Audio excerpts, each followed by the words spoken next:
So pray for Israel as they face this situation with Iran. And did you know that today and tomorrow is Rosh Hashanah?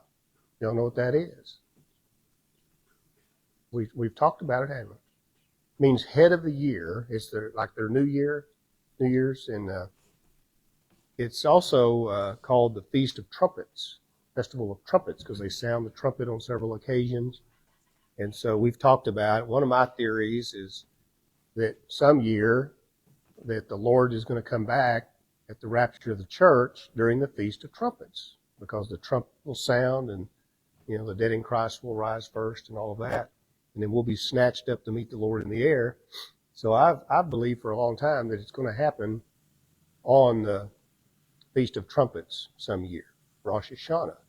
You say, well, the Bible says we don't know the day or the hour. Well, it's a 2-day festival, because the priest, the high priest, had to have at least 2 witnesses that would come to him at this time and say, okay, we've got the new moon. It started with the new moon, which means you can't hardly see anything. And so they would try to, with their naked eye, determine if it was a new moon or not. And so they weren't quite sure, and so they made it a 2-day observance to make sure they got it right. So there was kind of a Hebrew idiom, no one knows the day or the hour that you've got the new moon. And Jesus said no one knows the day or the hour of his return. And so some have thought maybe he was referring to the Feast of Trumpets, Rosh Hashanah, for the rapture. So that started at 6 o'clock in the evening today in Israel, which was 10 o'clock in the morning for us. So today. So we've got till 10 o'clock Friday morning to get raptured or not. So, yeah, so it could happen. Wouldn't it be great if it happened right now, tonight? I'm ready. How about you? We can just blast out of here.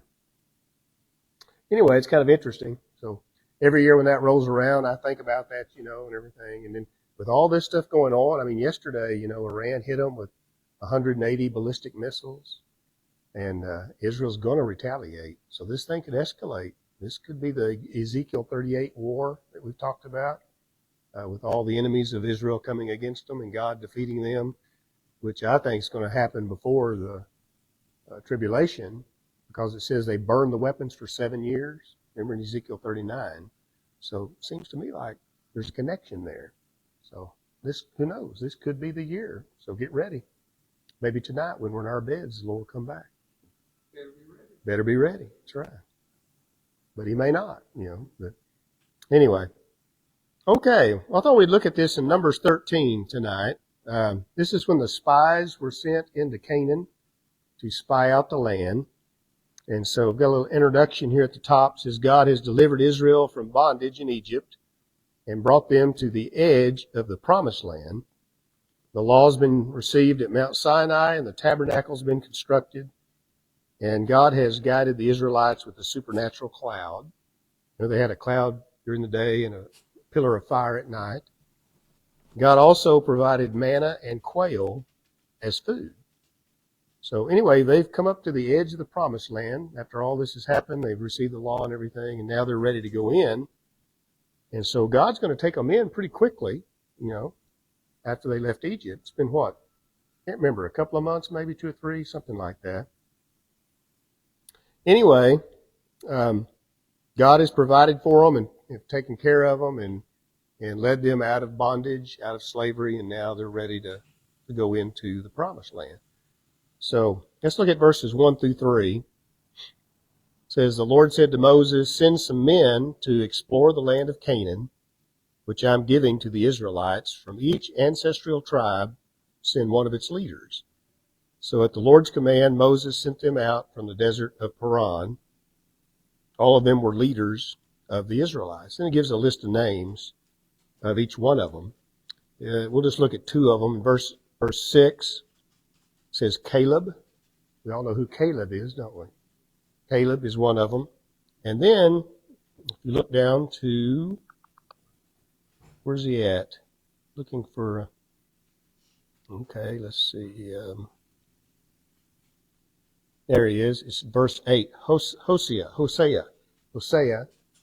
which his name is changed to Joshua. For some reason, Moses changes his name.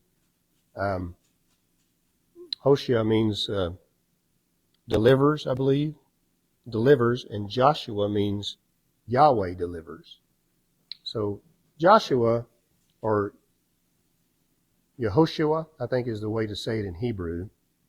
Sometimes it's shortened to Yeshua, as kind of like a nickname. Means Savior or Deliverer. And so when you add that J on there, it makes it, Yahweh's deliverer or deliverer of Yahweh.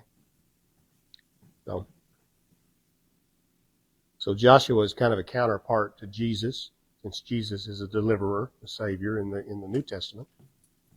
Okay? So anyway, in your outline, we've got a couple of blanks here. Israel is encamped in the desert of Paran. We're told in 12:16. The desert of Paran.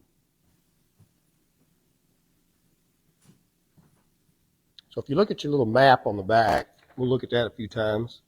I don't know if you can read it or not. It's really small. Way down at the bottom, you see Kadesh, very bottom corner. Kadesh is where they started. That's where they're camped. So that's the wilderness of Paran.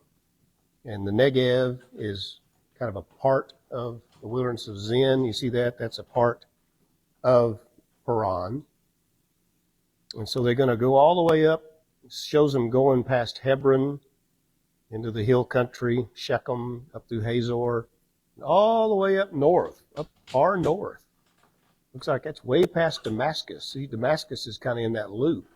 You can see the small print, really small, but it shows them going way, way up north into present-day Syria and all of that. So kind of begs the question, and I meant to do a little research on this, and I didn't get a chance to do it. I wonder how much of the land God gave to the Israelites. Because we're told here in this study that God is giving them this land. He says that in verse 2. It says, explore the land of Canaan, which I'm giving to the Israelites. I wonder how far north that went. How much of the land was to be given to them. I mean, that's far beyond what their borders are now. Way up north into Syria. So I don't know. But anyway, it's interesting. Okay? So a leader from each tribe was selected to scout out the land that had been promised to Abraham, Isaac, and Jacob. Levi and Joseph are excluded and replaced with the descendants of Joseph's sons.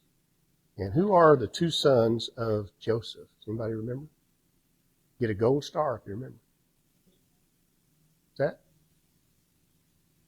No, good guess. Manasseh is one of them. They were born in Egypt. Yeah, Manasseh.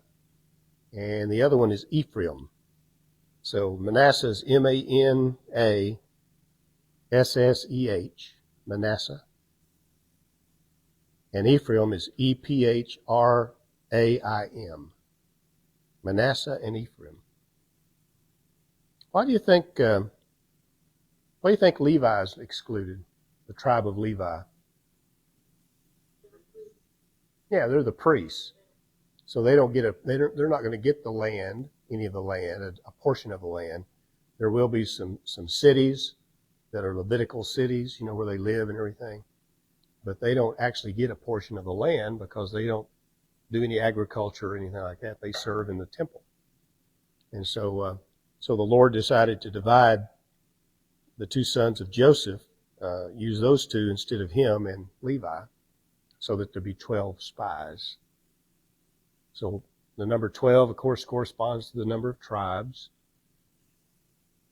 So they're scouting out the land.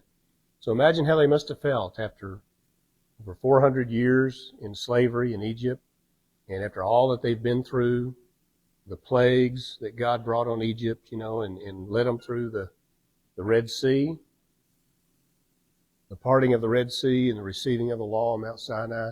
Now they've come right up to the edge of the promised land. They're getting ready to go in.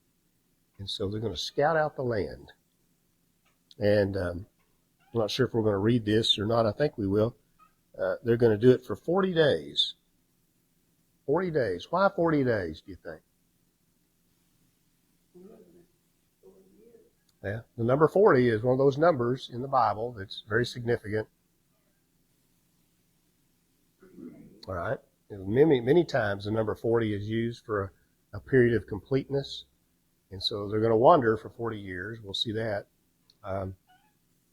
But 40 days ought to be enough time, even if you're on foot, I guess, right? That's quite a bit of hiking. Can you imagine hiking all the way from the south there, all the way up into Syria and back? I don't know why it shows a loop like that. I've never figured that out. This particular, yeah, that particular drawing shows them kind of making a loop.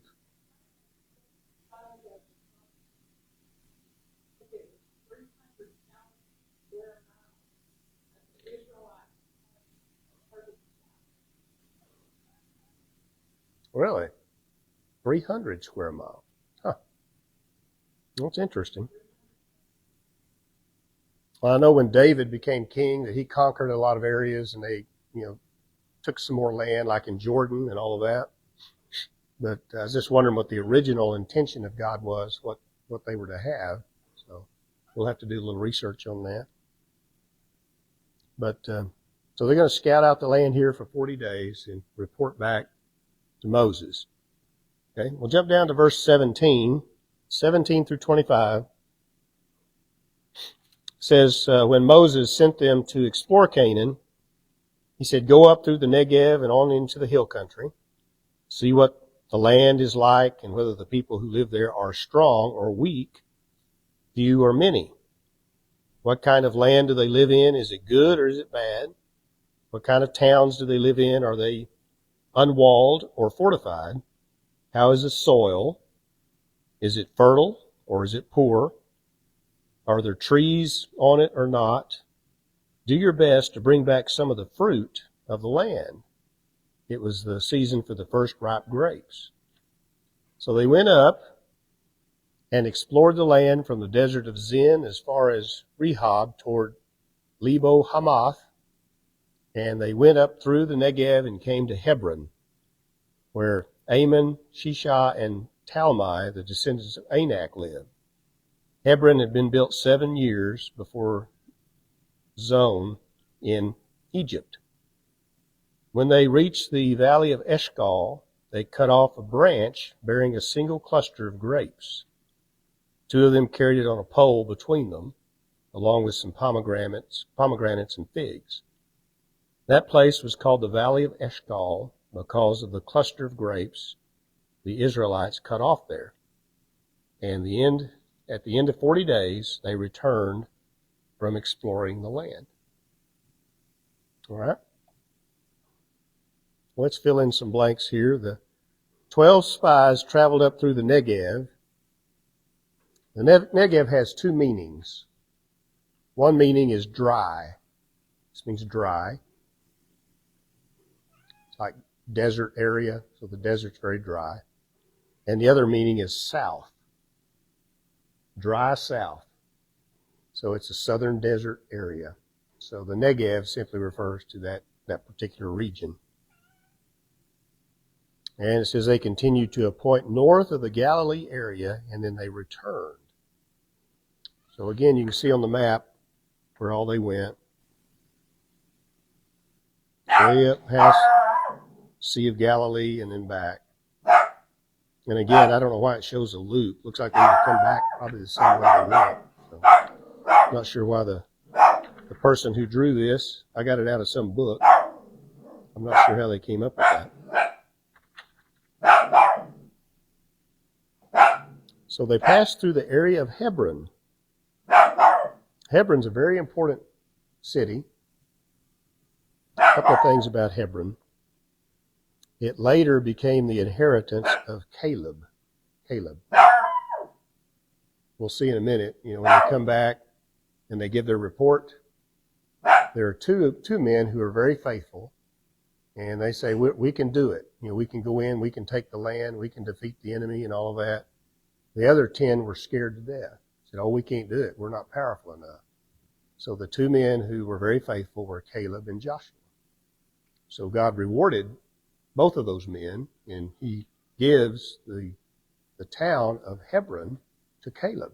became his possession. It's also later became the capital of David. That's in 2 Samuel chapter 2. It was David's first capital. So he was there, I believe, 7 years, I believe that's right, before he went to Jerusalem, defeated the Jebusites and took Jerusalem. So Hebron was his first capital. We're told that Hebron was the home of the Anakites. And the Anakites are a tribe of giants. Numbers 13:33 and Deuteronomy 9:2. So let's talk about that for a second. What do you think it means when the Bible says that these men were giants? They were great big men. This doesn't mean like mythological giants, like monsters or something like that we see on television or whatnot, or we think about Greek mythology, all the different Greek gods, and some of them are huge, Colossus and whoever else.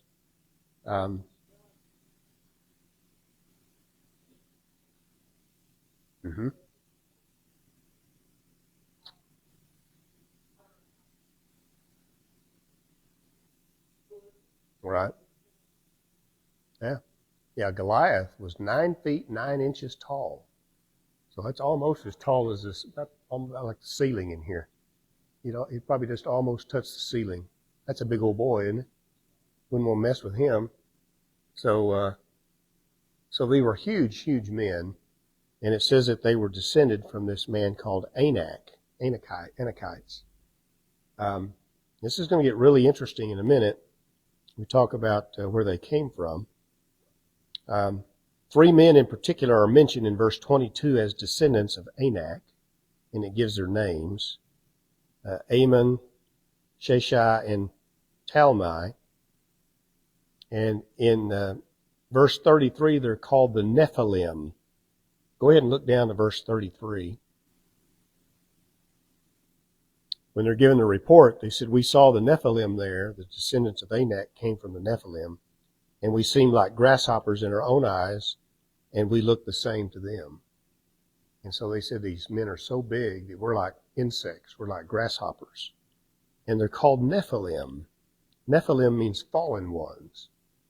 And so this gets really interesting. A lot of debate among scholars as to what this means. But probably goes back to Genesis chapter 6. The same word is used there in Genesis 6:4.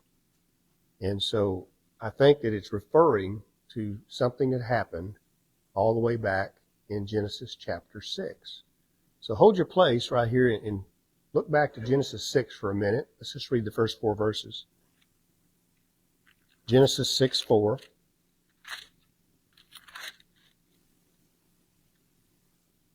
This is just prior to the flood.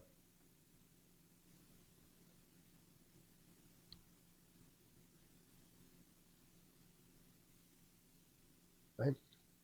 Everybody find it? Genesis chapter 6, beginning at verse 1. It says, "When men began to increase in number on the earth, and daughters were born to them, the sons of God saw that the daughters of men were beautiful, and they married any of them they chose. And then the Lord said, My spirit will not contend with man forever, for he is mortal. His days will be 120 years. The Nephilim were on the earth in those days, and also afterward, when the sons of God went to the daughters of men and had children by them. They were the heroes of old, men of renown." So, very interesting. So, well, who are these Nephilim, fallen ones? And it says that the sons of God saw the daughters of men and took them as their wives. Now, in the Hebrew, when it says they married, it's not like they had a marriage ceremony or anything like that. It means they just took them, to be their mates. So this is very bizarre. I don't know if y'all have studied this before. We probably talked about it some. But most scholars believe that the sons of God are fallen angels. Y'all heard that before? In the book of Job, It has several references to the sons of God, which clearly shows us that they're angels because they're coming, before the Lord along with Satan. Satan is coming before the Lord in the book of Job. And so sons of God is a phrase. We know the Son of God is Jesus, of course. We're sons of God or children of God because of our relationship with Christ. And so most scholars believe that in a reference to angels, it means that they've been created by the Lord, the creative work of God. And so they're called the sons of God. We're created in Christ Jesus as brand new people, right? Because of our faith in Christ. And so they're not redeemed. Angels are not redeemed like we are. They're not saved like we are. I don't think they have a redeemable soul like we do. But they're referred to here as the sons of God. It's just a title for them. So pretty wild and weird stuff, isn't it? That these fallen angels would choose to have sexual relations with women. Now, is there any problem with that? Some folks say it's not possible. Remember what Jesus said about the angels in heaven? He said the angels in heaven do not procreate. They don't reproduce. And so some have said, well, then they couldn't be angels. But if you go back and look at that, I think it's in Matthew, he says the angels in heaven don't do that. He didn't say that angels couldn't become men and have physical bodies on the earth. In fact, we know in many occasions there are examples of where angels appeared on earth and they were always in the form of a man. Anytime you see an angel mentioned in the Bible on the earth, the angel is in the form of a male, of a man. For some reason. Never a female, always a male. So anyway, I believe that these fallen angels saw these women, God created Adam and Eve, and of course they had children and they propagated and all that, had all these humans. And I think these angels found them very fascinating and decided to do this thing, which was wicked in the sight of the Lord. Some of these angels decided to take on human form and to have sexual relations with the women. And apparently their offspring, it was kind of half, I guess you kind of call it half demon and half human. They were superhuman. And they were called men of renown. They were renowned. They were very strong, apparently, great leaders or whatnot. It's very bizarre. I think that this is probably where the Greeks came up with mythology. This is real.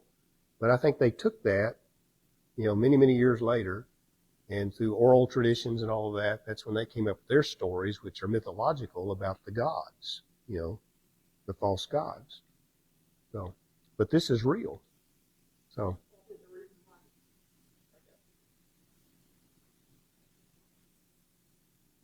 Yeah. And so it said, remember in Genesis there, it says it happened back then, right before the flood, but then it said also again afterward. It happened again later at some point, which is very interesting. So the theory is, if you believe that, is that these fallen angels, a certain group of these fallen angels, decided to take on human form in the form of a male, and they had sexual relations with some of these women and had this offspring race. Satan may have been trying to do that, leading them to do that, to try and have some kind of a half-breed race that couldn't be redeemed, something like that, I guess. I don't know. It's very weird. And so certainly it's demonic. Others would say, well, the angels just possess men. But I don't know how that would produce a superhuman offspring. Doesn't make sense to me. It makes more sense to me that they would actually take on the form of actual men. So very interesting. So one of the results of this is they're huge men, very powerful men. And so this happened way back in Genesis before the flood. Of course, they got wiped out in the flood. That may be one reason God brought the flood, to wipe that out. But apparently, it happened again later. Now, you don't need to look it up, but you might jot down 2 Peter 2:4. 2 Peter 2:4. And I'll just mention to you that in that verse, we're told a certain group of angels are being held in a place called Tartarus. It's the only place in the Bible where that word is used, Tartarus. So it must be like a lower level of Hades. And it says these fallen angels are being held there until, the day of judgment. And so when the day of judgment comes, they'll be judged. And so God apparently took these these very fallen angels, I think that's who they are, and cast them into this special place in Tartarus, Hades, to be held until the day of judgment. So these angels don't want to go there. It's apparently not a very pleasant place, a lower level of Hades. Remember when Jesus was on the Sea of Galilee, he crossed over to the Gadarene area, and he got out, and this man came running up to him, and he was demon-possessed. And Jesus said, "What's your name?" And what did the man say? Legion. Because he had many, many numerous demons in him.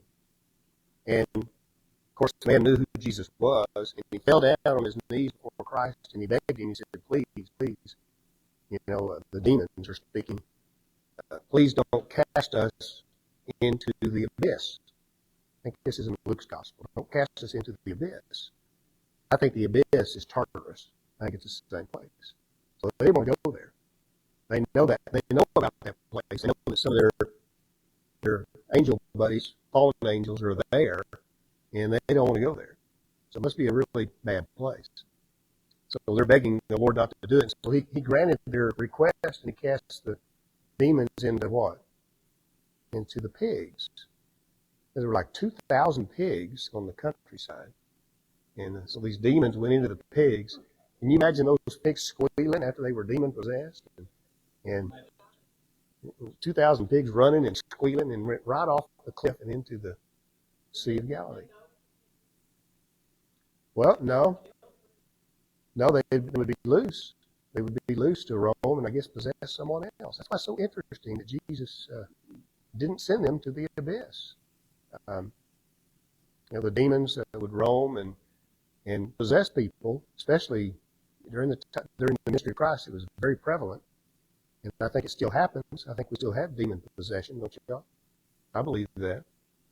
But that's always fascinating me that Jesus granted the request and said, "Okay, I'm not going to send you into the abyss. We'll send you into the pigs." And when the pigs died, then they were released. They just, I guess, went off somewhere else. But the man was delivered. He was rescued. So I say all that to say that these fallen ones are probably the fallen angels called Nephilim. And they had the relations with women and had this superhuman demonic race of beings that were wiped out during the flood.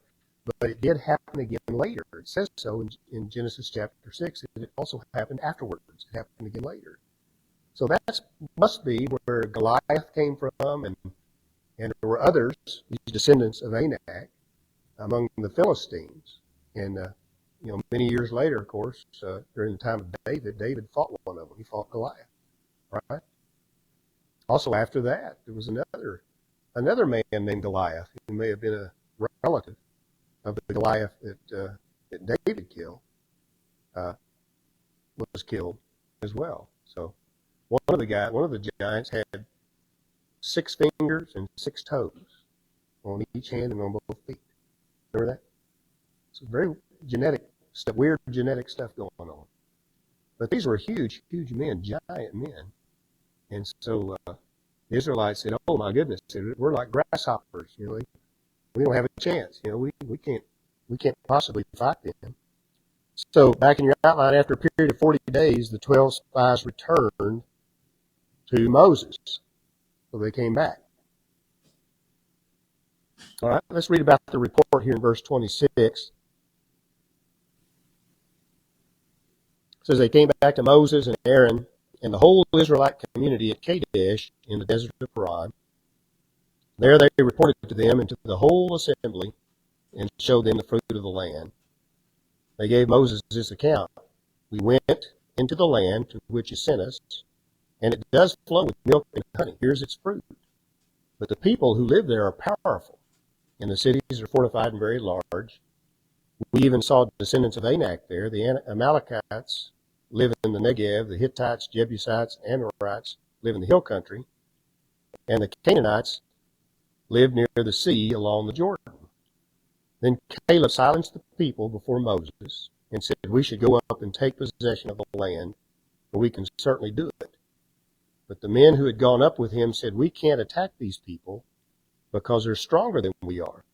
And they spread out among the Israelites a bad report about the land that they had explored. They said the land we explored devours those living in it. All the people we saw there are of great size. We saw the Nephilim there, the descendants of Anak are from the Nephilim, and we seemed like grasshoppers in our own eyes, and we looked the same to them. So they gave a bad report. They said, we just can't do it. What do you think it means when it says they describe the land as a land flowing with milk and honey? What does that mean?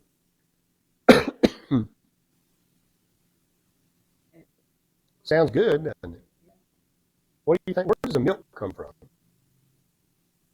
Cows. And where do they get their food? Back in those days. Today's a little different, but out in the fields, right? The green, lush fields. So you get a picture of the Bible talks about the cows of Bashan. Bashan is over in the Jordan area today. But very lush fields where the cows would graze and be very healthy, and big, healthy cows would give a lot of milk, right? So that's probably an explanation of the land providing milk, you know. What about the honey? Where's the honey come from? So that would be from the bees. And so in your outline here, land flowing with milk and honey most likely refers to the green pasture land that allows livestock to produce milk, and the abundance of flowers that provide the nectar that enables bees to make honey. So you got pasture land, you got flowers that produce nectar. So a land literally flowing with milk and honey, right? I used to think of that as being symbolic or something, or figurative. You know, I used to get pictures of rivers of milk, you know, flowing, and pots of honey laying around and stuff. But I think that's probably more likely what it means, the pasture land and the flowers and all that. So very beautiful land. You got to remember, they came from a desert area, and they've traveled through desert area. And Israel back then, and even today, is like an oasis. It really is. It's beautiful.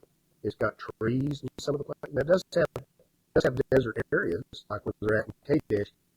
But up north, even around Hebron, at that time especially, there were lots of trees, numerous trees, like pine trees, things like that. It's beautiful, very beautiful.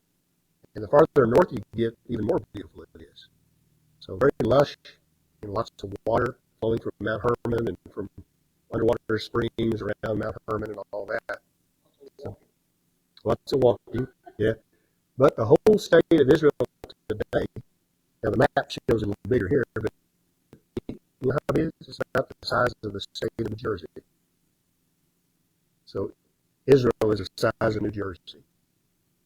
I saw on the news report, you know, they said Iran sent 180 ballistic missiles, you know, yesterday against Israel. Can you imagine 180 ballistic missiles being shot towards New Jersey? Pretty small area, isn't it? And not a single one of them did any damage. Now, that's a miracle of God, isn't it? God enabled Israel to defend herself. And of course, the United States helped. I think we shot down 12, maybe. That's what I heard. But anyway, God has empowered Israel, and I think supernaturally protected Israel from Iran. And we know that he's going to do that. Okay? So a beautiful land, and they said, oh man, it's great. They cut off these grapes, we're told, in the valley of Eshcol. Remember we read that a moment ago, back up in verse 24? It says that place was called the valley of Eshcol because of the cluster of grapes that the Israelites cut off there. Eshcol means cluster. Means cluster. So big cluster of grapes. So they cut off a big cluster of grapes, and two men carried it on poles. The guy in the front and the guy in the back, and they're carrying a pole. It's got grapes, you know, hanging. Huge clusters of grapes, pomegranates and figs, it says. So you go to Israel, you buy olive wood, they always have a figure of, they call it Caleb and Joshua with a pole carrying grapes, a big cluster of grapes. And so I've been to that very area where Hebron is at, and even today they still grow grapes there. It's a very lush and fertile area. And so that's what that means. So I don't think they're like big, huge grapes or anything, like melons or anything, but very lush, very healthy grapes and grapevines and all the other fruit too. Even today, their fruit's amazing. Tastes really good. The land's very fertile, and so they got great citrus crops and everything. They have bananas, they have oranges, they have things like that. Anyway, it's just amazing. I remember when I was a kid, I'd go to Oklahoma, and my granddad had a big garden out in his backyard, and he grew everything. It's kind of a hobby of his, keep him busy. And I'd go help him in the summer. But he'd have these big old peaches. I mean, these huge peaches. And boy, I mean, those were the sweetest peaches I've ever had in my life. You buy them today, and they don't have any taste, They pick them early. They're not even ripe. I guess so they'll ripen in the store or whatever. But because I've had those others, and there's no comparison. I mean, this is tremendous, So always think of that, But Israel has really great fruit and great crops. So it's a beautiful land. Everything that God's going to give this to them. He told them, I'm going to give you a land flowing with milk and honey. But they had a problem, right? Look on the back of your outline. It says the spies reported the land was wonderful, but they warned about the enemies living in the land, including the descendants of Anak. So they said, well, it's great. Everything we've been told about it's right, but we just can't do it. So you got 10 spies who said, we just can't do it. We're not strong enough. And you got 2, Caleb and Joshua, who said, we can do it. God will help us. We can do it. And so if you call that a committee, that means 10 on the committee said no, and 2 on the committee said yes, right? Sometimes the minority is not right, right? Yeah. 10 out of 12 is a pretty big majority, isn't it? What is 10 out of 12? What percentage is that? 10 divided by 12 is 83%. Well, 83% is a pretty good percentage, isn't it? 83% said we just can't do it. And so vast majority said no. Does that surprise you at all? That they would act that way? After all they've been through and what God has done for them, they've seen the miracles.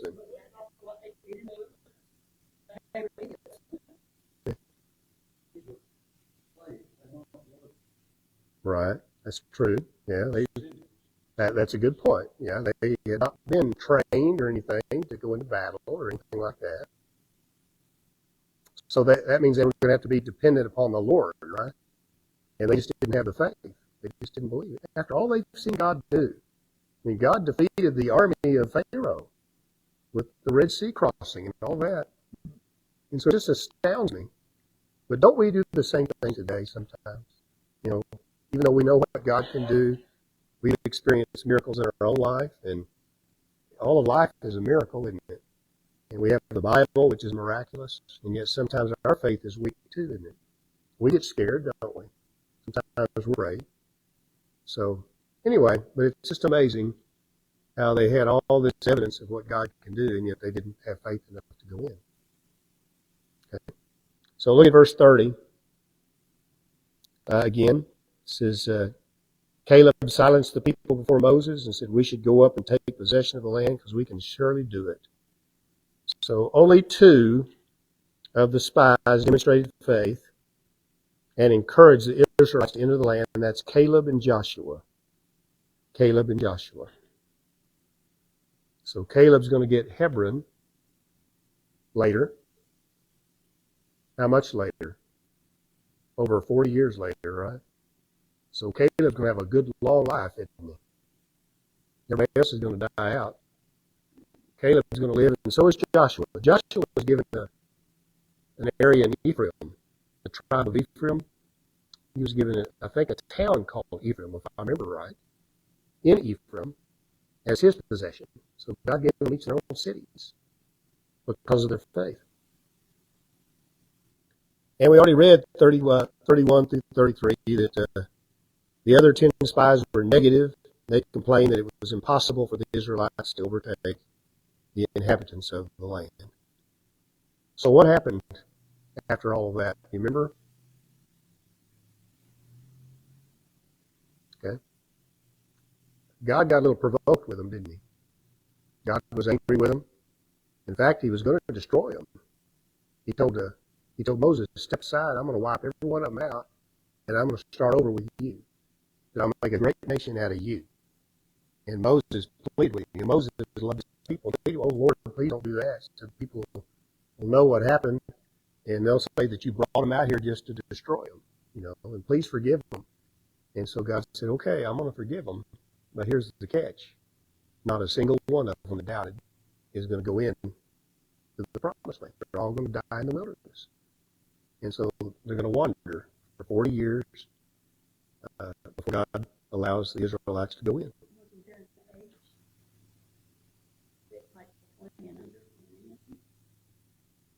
Well, yeah, they all died. Everybody of that generation died. And so that's a good question. What about the children and all of that? But they wandered for 40 years. And so, of course, there's going to be people born during that 40-year period. And so there'd be 40-year-old people that were not a part of the group that was going to go in Italy. So 40 years, is quite a spell. So anyway, go ahead and look at verses 1 through 4 of chapter 14 right quick. It says, all night the people of the community raised their voices and wept aloud. All the Israelites grumbled against Moses and Aaron. The whole assembly said to them, if only we had died in Egypt or in this desert. Why is the Lord bringing us to this land only to let us fall by the sword? Our wives and children will be taken as plunder. Wouldn't it be better for us to go back to Egypt? And they said to each other, we should choose a leader and go back to Egypt. Isn't that amazing? They were ready to go back to Egypt after all that they have been through. And so we won't look at all this, but they threatened to stone Caleb and Joshua when they said, no, we can do it. They were going to stone them. And then in verse 12, God threatens to kill them. Go ahead and look at verse 12 of chapter 14. God says, I will strike them down with a plague and destroy them, but I will make you into a nation greater and stronger than they. And then look down to verse 23.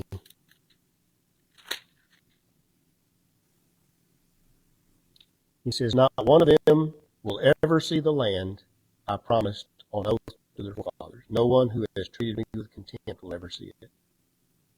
And so they all died in the wilderness. They were part of that group. And only those who were born afterwards were allowed to go in.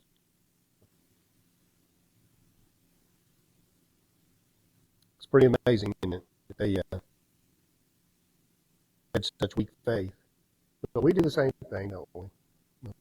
When calamity comes our way or crisis, sometimes we get scared too, don't we? And our faith may not be as strong as it should be. But that's a pretty harsh punishment, I guess, isn't it? Where do you think they wandered for 40 years? Do you think it was somewhere in the desert? The traditional thought is it was somewhere in present-day Egypt, about the Sinai Peninsula. I don't think Mount Sinai is in Mount Sinai Peninsula. I don't think it's there. I think it's over. We know Midian is where the Ten Commandments and Mount Sinai is at. Mount Horeb, that's over in present-day Saudi Arabia. So I think it's quite possible that they wandered around Saudi Arabia, present-day Saudi Arabia, for 40 years. Way out in there, in this desert area. And then the Lord brought them back, of course, after the 40 years. Okay. So when they got to go in, Caleb and Joshua were still alive, and they received a great blessing and inheritance because of their faith. Yeah. Okay. Any thoughts, anybody? Questions? Well, next time, it's kind of weird. Next time I thought of something we'd do is, folks always ask about slavery in the Bible. Old preachers used to teach that slavery was taught in the Bible. and that it was something God, permitted. And so we're going to talk about that next week. What does the Bible say about slavery, about the issue of slavery from the Old Testament? So we'll look at that next week.